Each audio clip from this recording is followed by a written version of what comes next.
You want the freedom of being an entrepreneur. However, you're concerned that becoming a successful entrepreneur will start to dominate your life in ways that you're unsure of. It is true that some entrepreneurs' lives are dominated by their work.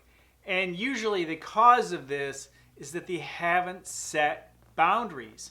Believe me, in the past, I did not set proper boundaries and develop balance in my life. And I lost friendships, I lost relationships, and opportunities that would truly have benefited my life.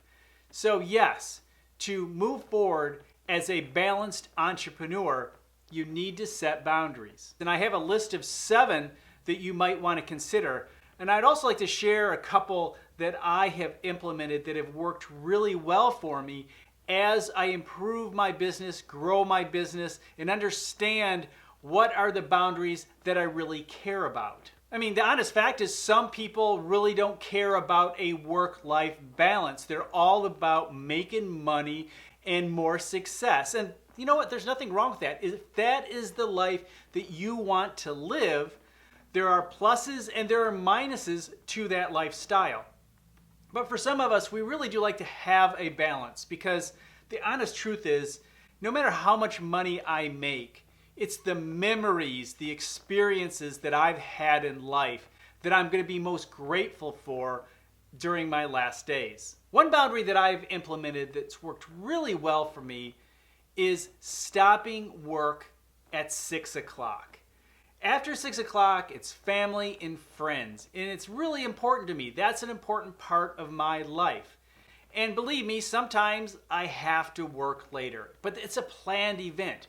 Maybe in the evening for an hour or two, or even half a day on the weekend, but it's a planned event. It's not default. I end my day at 6 o'clock.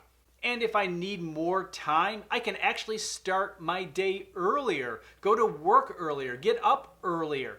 These are the things I can do to avoid just chipping away at that family time that's really important to me. It's also important to have boundaries with your clients. So not only should you have your personal boundaries to make your life as balanced as possible, and believe me, there's no perfect balance, especially for an entrepreneur. Every day is a little bit different.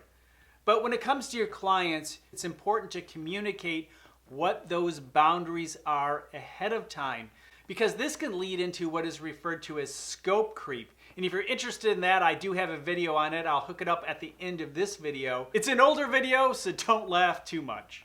2 boundaries you most certainly should consider for your clients are time and contact boundaries. How often do you communicate with them, and what are those expectations? Let them know what to expect. Let them know if you only have a specific amount of time for them, or how often you're going to return emails or phone calls or have coffee with them or visit their office.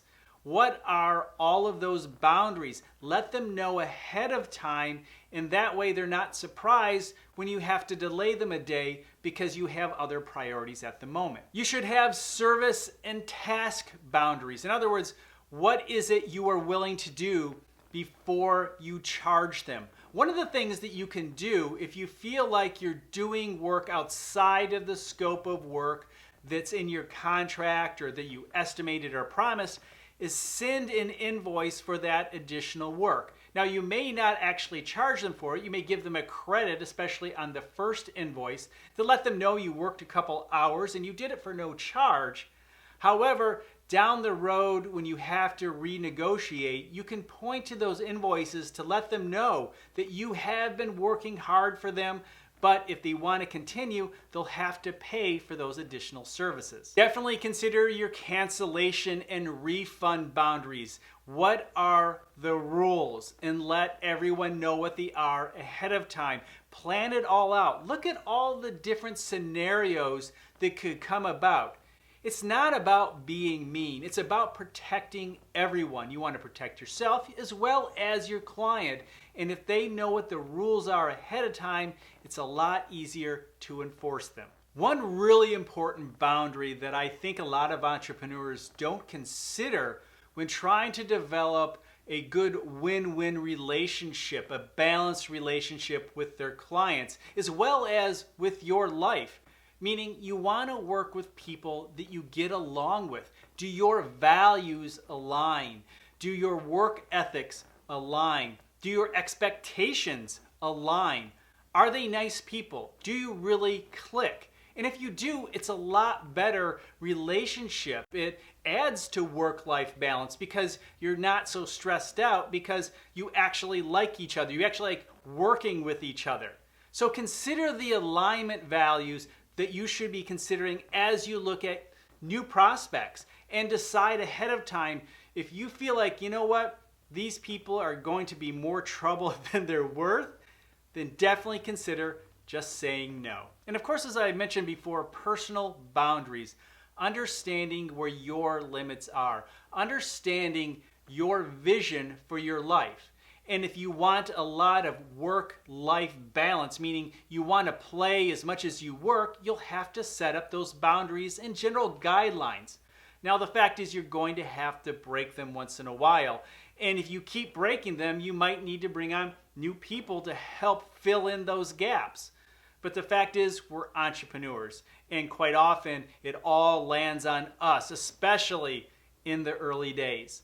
So consider your vision. Visualize what you want your life to be as an entrepreneur and set up the guidelines and boundaries ahead of time rather than having to do them because you found yourself totally out of alignment. Hey, if you want to learn more about scope creep, check out the next video.